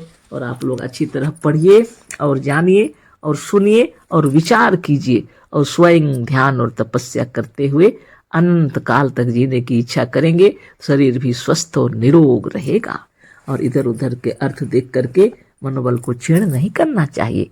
लेकिन फिर भी हम लोग लिखे हुए हैं, गुरुदेव इसलिए पढ़ रहे हैं सबके अर्थ। अभी स्वामी शंकराचार्य जी का अर्थ देख रहे हैं। सनातन धर्मियों को उनके ऊपर बहुत ही गर्व है और गर्व तो होना ही चाहिए। लेकिन आप देख लीजिए क्या लिखा हुआ है, अर्थ उन्होंने कैसे किए हैं। तो मंत्र है, कुर्वन्नेवेह कर्माणि जिजीविषेच्छतं समाह एवं त्वयि नान्यथे तो अस्ति न कर्म लिप्यते नरे। ये है मंत्र और भाष्य किए हैं, संस्कृत से ही भाष्य किए हैं। कुर्वन्नेह इह निवर्त्यन्नेव कर्माण्यग्निहोत्रादीनि जिजीविषेज्जीतिव तुमिच्छेच्छतं शतसंख्यकाः समाः संवत्सरान् तावधि पुरुषस्य परमायुर्निरूपितं तथा च प्राप्तानुवादेन यज्जीविषेच्छतं वर्षाणि तत्कुर्वन्नेव कर्माणि ते तद्विधीयते। एवमेव प्रकारेण त्वयि जिजीविषेशते नरे नरा मात्राभिमानिनीत एतस्मादग्निहोत्रादीनि कर्माणि कुर्वतो वर्तमानात् प्रकारादान्यथा प्रकारान्तरं नास्ति येन प्रकारेण शुभं कर्मणा लिप्यते कर्मणा न लिप्यते इत्यर्थः। अतः शस्त्राविहितानि कर्माण्यग्निहोत्रादीनि कुर्वन्नेव जिजीविषेत्। इस तरह से संस्कृत से उसका जो भाष्य किए हैं स्वामी शंकराचार्य जी। अब आगे हम लोग पढ़ते हैं। गुरुदेव लिखे हैं, अच्छी संस्कृत जानने वाले हमारे शिष्य पाठक तो इसे समझ लेंगे, पर हमें तो सबको समझाना है, अतः इसका भी भाषानुवाद करना होगा, जिसे कर रहे हैं। तो गुरुदेव कह रहे हैं कि जो संस्कृत के ज्ञानी लोग हैं, जानते हैं, जो संस्कृत जानते हैं, वो इनको अच्छी तरह समझ गए होंगे अवश्य ही, लेकिन हमें तो सबको समझाना है, जो नहीं जानते उन्हें भी समझाना है, इसलिए इसी संस्कृत के अनुवाद को भाषानुवाद करना होगा। आगे लिखते हैं, पर हमारे अनुवाद को संभव है कि शंकर मतावलंबी सनातन धर्मी लोग कहें कि ठीक नहीं किया। गुरुदेव कह रहे हैं कि अगर हम अभी यहाँ पर इसका भाषानुवाद करेंगे तो हो सकता है शंकर मतावलंबी सनातन धर्मी लोग कहेंगे कि यह ठीक नहीं किया। अतः सनातन धर्मावलंबी गीता प्रेस ने जो शंकराचार्य का भाषानुवाद छापा है उसी को यहाँ लिख रहे हैं। तो किसी में शंका क्यों हो, अब वो डायरेक्ट उसी को लिख रहे हैं, सीधे लिख रहे हैं। अतः सनातन धर्मावलंबी गीता प्रेस ने जो शंकराचार्य का भाषानुवाद छापा है उसी को यहाँ लिख रहे हैं। हमको जो उस पर टीका करनी है उसे ब्रैकेट के भीतर करके लिखते जाएंगे। तो सदगुरुदेव यहाँ पर लिख रहे हैं, शंकराचार्य जी के संस्कृत का जो भाषानुवाद किए हैं सनातन धर्मावलंबी गीता प्रेस ने, उसको यहाँ बता रहे हैं। और गुरुदेव लिख रहे हैं कि हम बीच बीच में इसका जो टीका करेंगे उसको ब्रैकेट के अंदर लिखेंगे। अब हम लोग आगे पढ़ते हैं। अब पूर्वोक्त शंकर भाष्य का भाषानुवाद देखिए। इस लोक में अग्निहोत्रादि कर्म करते हुए ही 100 तक अर्थात 100 वर्षों तक जीने की इच्छा करे। ये है अनुवाद, भाषानुवाद, है ना। सदगुरुदेव शिवमुनि महाराज की जय। आगे गुरुदेव लिख रहे हैं, भाषानुवाद उन्होंने किए हैं और इसका ब्रैकेट में लिखे हैं, इस वेद मंत्र में कहीं अग्निहोत्रादि कर्मों का वर्णन नहीं है। यह उस समय के मजहबी लोगों के मजहबी बातों के प्रभाव के कारण ही ऐसा लिखा गया है। वेद में केवल सीधा सादा कर्म करने के लिए कहा गया है। वेदों में कहीं मजहबी अग्निहोत्रादि का वर्णन नहीं है, जिसके अनुसार उस समय के लोग अन्न, घृत और पशुओं को काटकर अग्नि में जलने के लिए डाल देते थे। ऐसे घृणास्पद कर्मों का वर्णन या विधान वेद भर के मंत्रों में कहीं नहीं है। वेद मंत्रों के ऐसे अर्थों ने जो वेद में है ही नहीं बड़ा अनर्थ किया है। आप ही देखें, इस वेद के मंत्र में अग्निहोत्रादि कर्मों को का वर्णन किया कहाँ है। अग्नि को आदि कार्यों के करने से आयु बढ़ती होती तो आज अग्निहोत्रादि कर्म करने वाले आर्य समाजी यूरोप, अमेरिका और रूस वालों की अपेक्षा बहुत थोड़ी आयु वाले क्यों होते, और रूस तथा यूरोप, अमेरिका वाले बिना अग्निहोत्रादि कर्मों के उन्नति क्यों करते। यह है ब्रैकेट के अंदर लिखे हैं गुरुदेव समझाने के लिए, है ना। बहुत बड़ी बात है, उसको फिर से सोच लीजिए। इस श्लोक में अग्निहोत्रादि कर्म करते हुए ही 100 तक अर्थात 100 वर्षों तक जीने की इच्छा करें, इसी को गुरुदेव समझा रहे हैं। इस वेद मंत्र में कहीं अग्निहोत्रादि कर्मों का वर्णन नहीं है। यह उस समय के मजहबी लोगों के मजहबी बातों के प्रभाव के कारण ही ऐसा लिखा गया है ना। सच्चा ज्ञान रहते हुए भी इन्होंने लोगों की बातों का ध्यान रखा और संस्कृत के ज्ञानी और संत होते हुए भी कितना गलत लिख दिया इन्होंने। अग्निहोत्रादि कर्म इस वेद में कहीं पर भी नहीं है, गुरुदेव बता रहे हैं। वेद के इस मंत्र में कहीं भी ऐसी बात लिखी हुई। बहुत विचित्र बात, वेद में केवल सीधा सादा कर्म करने के लिए लिखा गया है।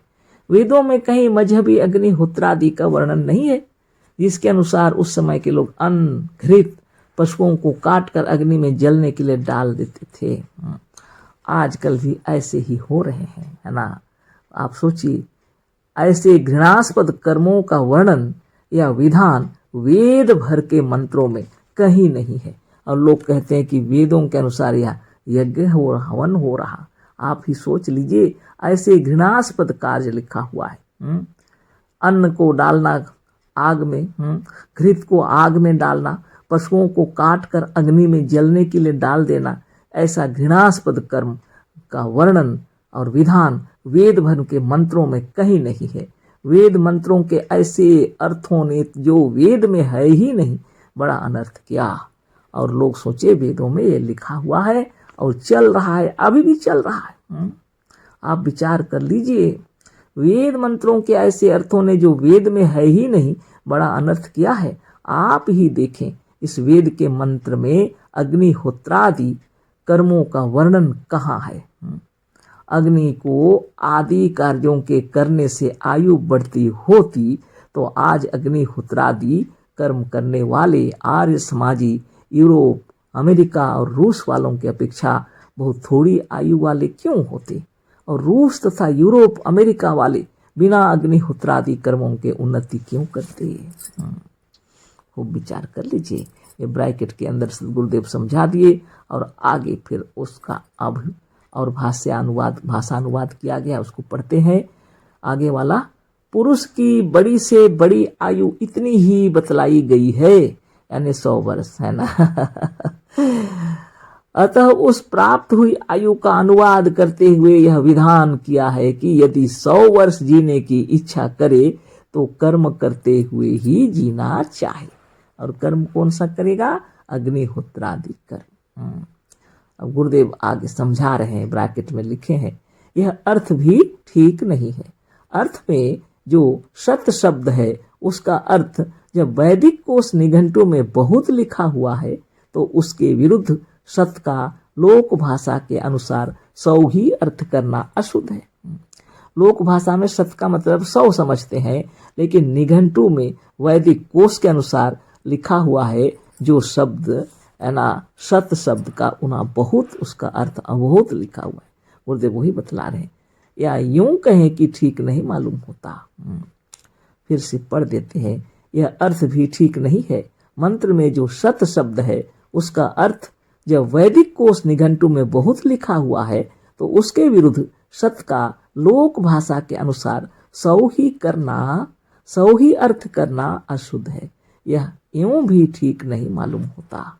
आप ही सोचें कि जो 90, 98 या 99 वर्ष का हो चुका हो, कोई कर्म इस भावना से क्यों करेगा कि मैं केवल 100 वर्ष जीऊं।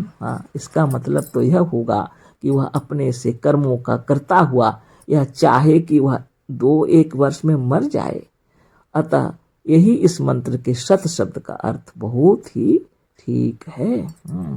तो बहुत ही लिखना चाहिए, सत का 100 नहीं लिखने गुरुदेव, क्योंकि इसको प्रत्येक अवस्था का मनुष्य कह और चाह सकता है कि हम बहुत वर्षों तक जिए, और बहुत वर्षों तक जीने की इच्छा से हर अवस्था का मनुष्य बराबर कर्म करता रहेगा। पर शतम समाह का 100 वर्ष अर्थ करने वालों ने यह नहीं सोचा कि 99 वर्ष का मनुष्य तो ऐसे कर्मों को छोड़ बैठेगा जिसे करने से वह 1 वर्ष से अधिक नहीं जी सकता। केवल 100 वर्ष की आयु रहेगी तो क्या करे।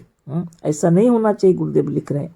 अतः सर्वसम्मत से अर्थ यही ठीक है जो हमने किया है, यानी सत का मतलब बहुत होना चाहिए, सिर्फ 100 ये तो लोक भाषा है ना।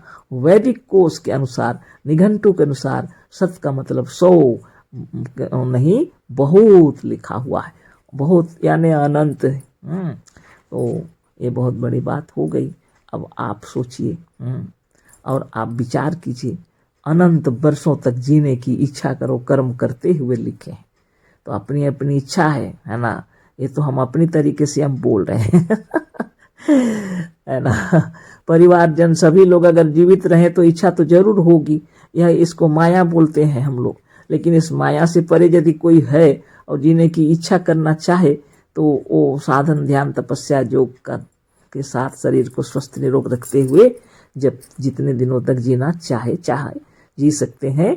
लेकिन गुरुदेव का कहना है केवल 100 वर्ष की आयु है बोल के जो लिखा गया है यह गलत है।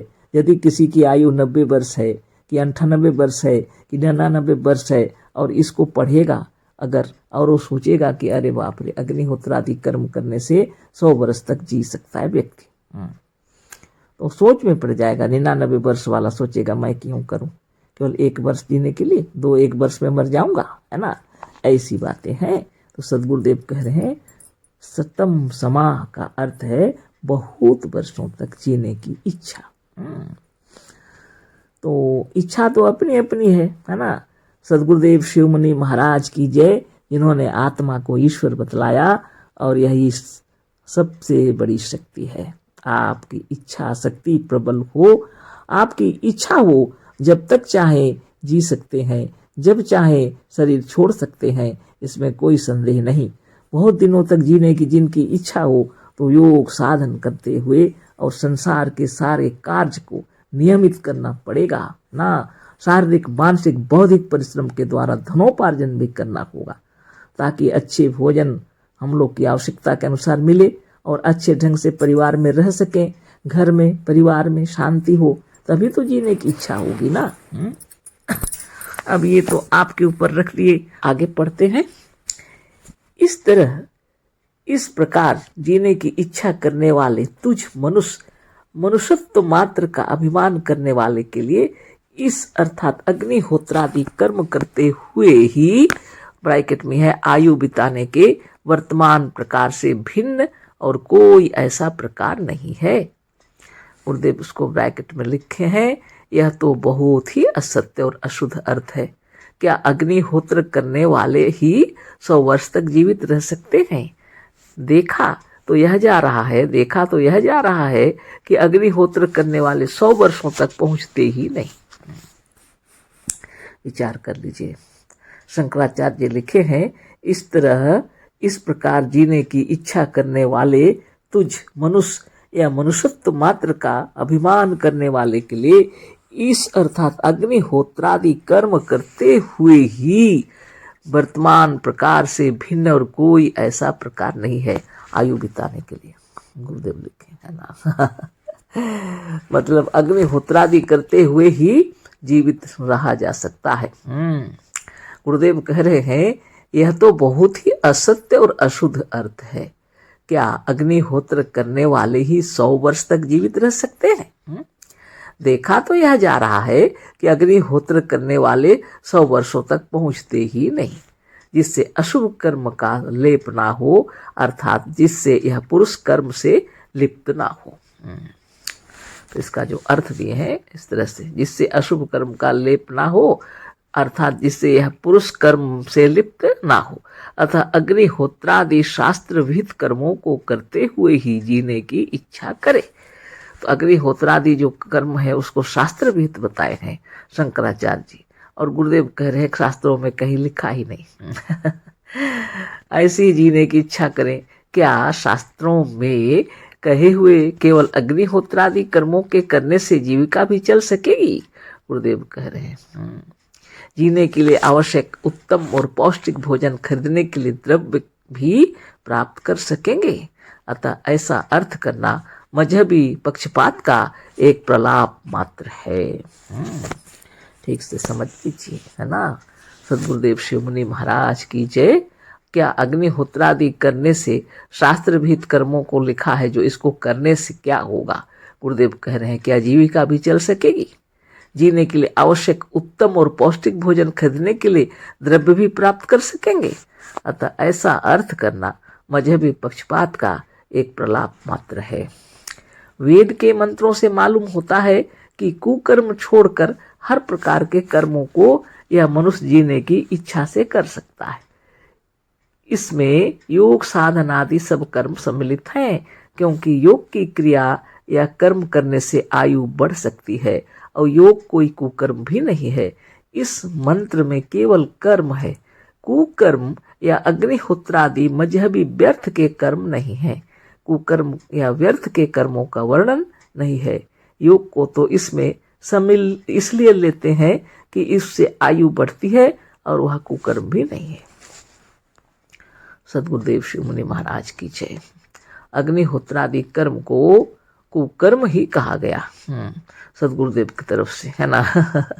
क्योंकि शास्त्रों में वो कहीं है ही नहीं, लेकिन उसको लोग कह रहे हैं।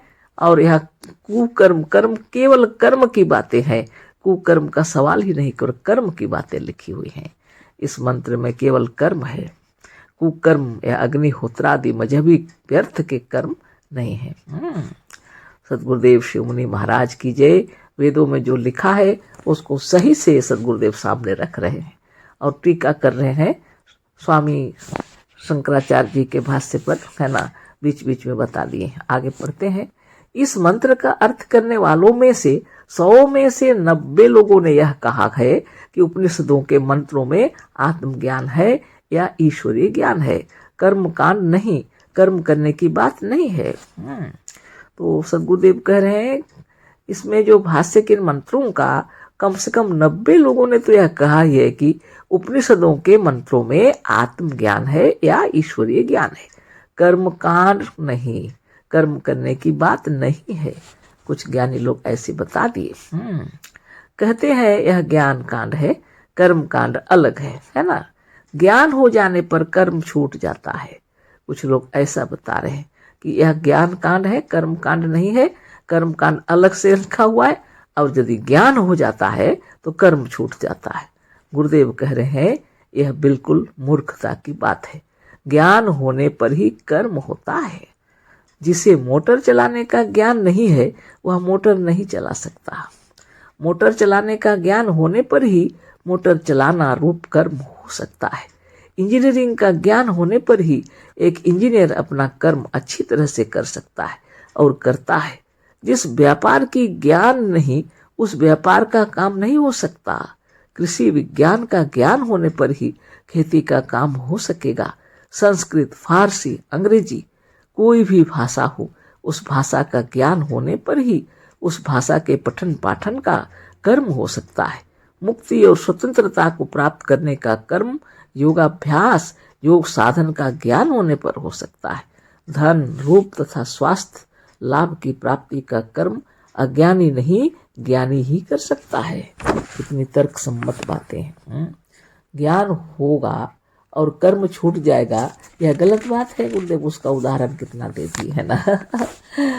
गाड़ी चलाना या मोटर चलाने के यदि ज्ञान नहीं है तो मोटर कैसे चलाएगा। इंजीनियर है तो इंजीनियरिंग किया है इसलिए वह अच्छे काम कर सकता है। व्यापार का ज्ञान अच्छा है तो व्यापार अच्छा चलेगा। कृषि विज्ञान का अच्छा ज्ञान है तो अच्छी खेती होगी। बहुत तरह तरह की फसल उगा रहे हैं आजकल। संस्कृत, फारसी, अंग्रेजी की कोई भी भाषा हो, भाषा का ज्ञान होगा तभी तो पठन पाठन होगा। मुक्ति और स्वतंत्रता को प्राप्त करने का कर्म योगाभ्यास भी योग साधन का ज्ञान होने पर हो सकता है। धन, रूप तथा स्वास्थ्य लाभ की प्राप्ति का कर्म अज्ञानी नहीं ज्ञानी ही कर सकता है। आगे पढ़ते हैं। कोई भी मनुष्य बिना कर्म के एक क्षण भी जीवित नहीं रह सकता। सदगुरुदेव कह रहे हैं कोई भी मनुष्य बिना कर्म के एक क्षण भी जीवित नहीं रह सकता। खाना, पीना, श्वास लेना, उठना, बैठना और चलना कर्म ही तो है। इसे छोड़ कोई कैसे सकता है। इसे कैसे कोई छोड़ सकता है। हाँ, आत्मज्ञान होने पर तो वह देखेगा कि आत्मा निरंतर अपने शरीर के भीतर रक्त को दौड़ा रही है, हृदय का धड़कन हो रहा है, अन्न को पचा रही है और निमेषोन्मेष तथा शरीर के पुराने बेकार तत्वों को निकालना और नवीन बनाना इत्यादि सब कर्म अनवर्त रूप से बराबर करती चली जा रही है। कितनी बड़ी बात है। हाँ, खाना, पीना, श्वास लेना, उठना, बैठना, चलना कर्म ही तो है। गुरुदेव कह रहे हैं बिना कर्म के मनुष्य एक क्षण भी जीवित नहीं रह सकता और ऐसे कर्मों को कैसे छोड़ सकता है। खाना, पीना, सोना, जगना, उठना, बैठना यह कर्म ही तो है, चलना। हाँ, इसके बिना कैसे चलेगा, कैसे रहेगा। आत्मज्ञान होने पर तो वह देखेगा कि आत्मा निरंतर अपने शरीर के भीतर रक्त को दौड़ा रही है। आत्मज्ञान जब हो जाता है तो आत्मा ही हमारे शरीर के अंदर में रक्त को दौड़ा रही है यह मालूम होता है। हृदय का धड़कन हो रहा है, अन्न को पचा रही है, निमेषोन्मेष तथा शरीर के पुराने बेकार तत्वों को निकालना और नवीन बनाना इत्यादि सब कर्म अनवरत रूप से बराबर करती चली आ रही है, करती चली जा रही है। सद्गुरुदेव शिव मुनि महाराज की जय। जब शरीर में आत्मा नहीं होगी तो शरीर के कोई कार्य नहीं होते, इसलिए आत्मा ही कर रही है। आत्मा के बिना यह कार्य नहीं होगा, है ना। इसी को गुरुदेव बता रहे हैं। शरीर के अंदर में रक्त दौड़ाना, हृदय की धड़कन, हाँ, अन्न को पचाना, निमेषोन्मेष करना, या पुराने विकार तत्व जो शरीर के अंदर जो सेल्स को टूट रहे हैं उनको निकालना, फिर नए रूप का निर्माण करना, यह सब कार्य आत्मा की महिमा से हो रहे हैं। जिस समय क्षण भर के लिए भी आत्मा अपना काम बंद कर देगी, उस समय उसी क्षण में मृत्यु हो जाएगी। सद्गुरुदेव शिव मुनि महाराज की जय। जिस समय क्षण भर के लिए भी आत्मा अपना काम बंद कर देगी, उसी समय उसी क्षण में मृत्यु हो जाएगी। अतः आत्मा का यह ज्ञान तो यह उपदेश कर रहा है, यदि जीना है और जीवन सुखपूर्वक निर्वाह करना है तो काम करो। यही इस मंत्र का सिद्धांत है। अलबत्ता ज्ञान होने पर कुकर्म और व्यर्थ के कर्म जैसे अग्निहोत्र, नमाज, ईश्वर का नाम रटना, व्रत, रोजा, हवन, अश्वमेध आदि यज्ञ और कीर्तन आदि मजहबी कर्म अवश्य छूट जाता है ना। सत्य ज्ञान कीजिए। अलबत्ता ज्ञान होने पर कुकर्म, व्यर्थ के कर्म जैसे अग्निहोत्र आदि कर्म छूट जाएंगे। नमाज भी उसी तरह का चीज है, ईश्वर का नाम रटना भी वैसे ही है, व्रत रखना, रोजा रखना, हवन करना, अश्वमेध आदि यज्ञ और कीर्तन आदि मजहबी कर्म सब छूट जाते हैं। निरंतर शारीरिक, मानसिक, बौद्धिक परिश्रम के द्वारा हम लोग धनोपार्जन करते हैं सच्चाई और ईमानदारी से। इसके लिए शरीर को स्वस्थ रहना बहुत जरूरी है ना। शरीर को स्वस्थ रखने के लिए अग्निहोत्र की आवश्यकता नहीं है। शरीर को स्वस्थ रखने के लिए योगाभ्यास करना पड़ेगा। ध्यान तपस्या से शरीर निर्मल और निरामय हो जाता है ना। जब शरीर स्वस्थ रहेगा तो कर्म कर पाएंगे, शरीर ही स्वस्थ नहीं रहेगा तो कर्म क्या करेंगे। जब कर्म नहीं करेंगे तो दौलत भी नहीं कमा सकते, है ना। आगे पढ़ते हैं। कर्म तो वह है जिसके बिना मनुष्य जीवन निर्वाह नहीं कर सकता। कर्म तो उसको कहते हैं जिसके बिना मनुष्य जीवन निर्वाह नहीं कर सकता। नमाज, ईश्वर प्रार्थना, पूजा, रोजा, मजहबी व्रत, उपवास, हवन और अग्निहोत्र आदि यदि कोई ना करे तो कोई हानि नहीं होती।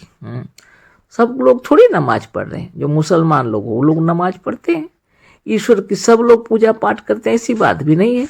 सभी लोग प्रार्थना भी नहीं करते, पूजा भी, रोजा भी सब लोग नहीं रखते हैं। मजहबी व्रत है ये सब, उपवास करना, हवन करना, अग्निहोत्र आदि सब लोग नहीं करते हैं, फिर भी जीवित है ना। लेकिन बिना भोजन के कोई कैसे बचेगा। बिना पानी, बिना भोजन, बिना सांस लिए कोई कैसे बचेगा। आप विचार कर लीजिए। जिसको कर्म उसको कहते हैं जिसके बिना जीवन निर्वाह नहीं हो सकता। सद्गुरुदेव शिव मुनि महाराज की जय। अपनी आँखों को हम लोग को खोलना पड़ेगा। बाहरी आँख नहीं, अंतरात्मा की आँखें, ज्ञान नेत्र खुल जाने चाहिए, है ना। जिस कर्म के नहीं करने पर भी हम लोग जीवित है वो एक कर्म नहीं है। कर्म तो वह है जिससे मनुष्य का जीवन निर्वाह नहीं हो सकता, है ना। बहुत बड़ी बात है। आगे पढ़ते हैं। पर हिंदू हो, मुसलमान हो या ईसाई हो, कोई भी हो, जीविका के लिए बिना कोई काम किए, बिना भोजन किए, बिना श्वास लिए और बिना मलमूत्र का त्याग किए कोई जीवित नहीं रह सकता। चाहे हिंदू हो या मुसलमान, ईसाई हो, कोई बात नहीं, लेकिन भोजन तो करना ही पड़ेगा, श्वास तो लेना ही पड़ेगा, मलमूत्र का त्याग करना ही पड़ेगा। बिना मलमूत्र का त्याग किए या बिना श्वास लिए, बिना भोजन किए कोई भी जीवित नहीं रह सकता है। चाहे हिंदू हो या मुस्लिम हो या सिख हो या ईसाई हो, कोई भी हो। यहाँ जात धर्म से कोई मतलब नहीं है। समस्त जीवन को चलाने के लिए अपने अपने तरीके से सभी जीव भोजन पान करते हैं। अतः यह सब कर्म है और सब मजहबों के मजहबी कर्म व्यर्थ हैं। वेद मंत्रों में कहीं व्यर्थ के मजहबी कर्मों का और हवन तथा अग्निहोत्रादि का अथवा मजहबी ईश्वर की प्रार्थना और उपासना का वर्णन नहीं है। हम तो जिन कर्मों को करने का उपदेश देते हैं उन कर्मों के को किए बिना कोई भी नहीं रह सकता। पर मजहबी कर्मों को अथवा चोरी, घूसखोरी और बेईमानी आदि कुकर्मों को छोड़ दिया जाए तो मनुष्य सुख और शांति पूर्वक जीवन निर्वाह करेगा और उसके लिए मुक्ति का, स्वतंत्रता का और ज्ञान का द्वार खुल जाएगा। इसी सत्य बात को बताने के लिए ही हमारा संसार में आना हुआ। सदगुरुदेव कह रहे हैं इसी सत्य बात को बताने के लिए ही हमारा संसार में आना हुआ, कहते हैं ना।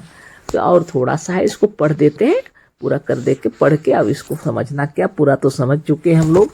आगे पढ़ते हैं।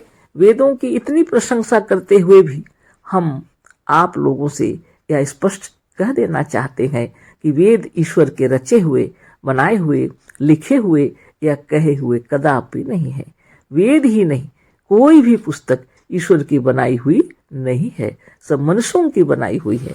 मजहबी लोग ही कहते हैं कि ईश्वर गलती नहीं कर सकता पर मनुष्य कर सकता है। इसी से सिद्ध है कि वेद भी ईश्वर के बनाए हुए नहीं है, मनुष्य के बनाए हुए हैं, क्योंकि वेदों में भी अशुद्धियां हैं। इस मंत्र में भी जिजी विषेद ऐसा लिखा हुआ है ना, जिजी विषेद है जो अशुद्ध है, होना चाहिए था जिजी विषेह ऐसा होना था, गुरुदेव कह रहे हैं। दूसरे सब लोगों के भाष्य या अनुवाद अनेक प्रकार के व्यर्थ वाक्यों और बातों से भरे पड़े हैं, अतः सब लोगों का अनुवाद यहाँ ना देकर हम अपने आज के इस लेख को समाप्त करते हैं, क्योंकि दूसरे करीब करीब सभी ने उपनिषद के इस मंत्र का अनुवाद करते हुए शंकर भाष्य का ही पृष्ठ पोषण किया है।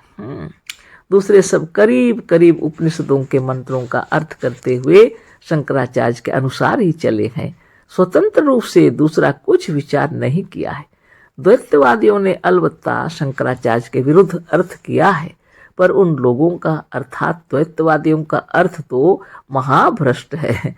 आदि से अंत तक खींचतान कर मंत्रों से विरुद्ध अर्थ किया है, क्योंकि उपनिषदों में तो द्वैतवाद नाम मात्र का भी नहीं है, केवल खींचतान कर असत्य अर्थ करने का ही द्वैतवादियों का भरोसा है। उपनिषदों में सांप्रदायिक और मजहबी बातें भी नहीं है, अतः सांप्रदायिक और मजहबी लोगों ने अल्लोपनिषद और रामतापिनी आदि झूठे उपनिषदों को भी बना रखा है, जो सर्वथा वेद विरुद्ध हैं। तो इस तरह की बातें हैं, है ना। तो सदगुरुदेव शिव मुनि महाराज जो बतला रहे हैं, इसको तत्व से समझ लेंगे जब हृदय आनंद विभोर हो जाएगा, है ना। जो कर्म है जिससे जीवन निर्वाह होता है वही कर्म है ना। तो नियमित भोजन पान, अच्छा योगाभ्यास करने से शरीर स्वस्थ रहेगा, तो आप नियमित योगाभ्यास करेंगे तो भोजन पान भी अच्छा रहेगा, और शरीर जब स्वस्थ रहेगा तो धनोपार्जन भी करेंगे, है ना। आज इतना ही, और यह द्वितीय अध्याय का ये जो ईशावास्य उपनिषद का द्वितीय मंत्र पूरा हो गया भाष्य। कल अगले पढ़ाई करेंगे अगला, है ना। अशेष धन्यवाद, कोटिशः नमन, सप्रेम जय जीव। सदगुरुदेव शिव मुनि महाराज की जय।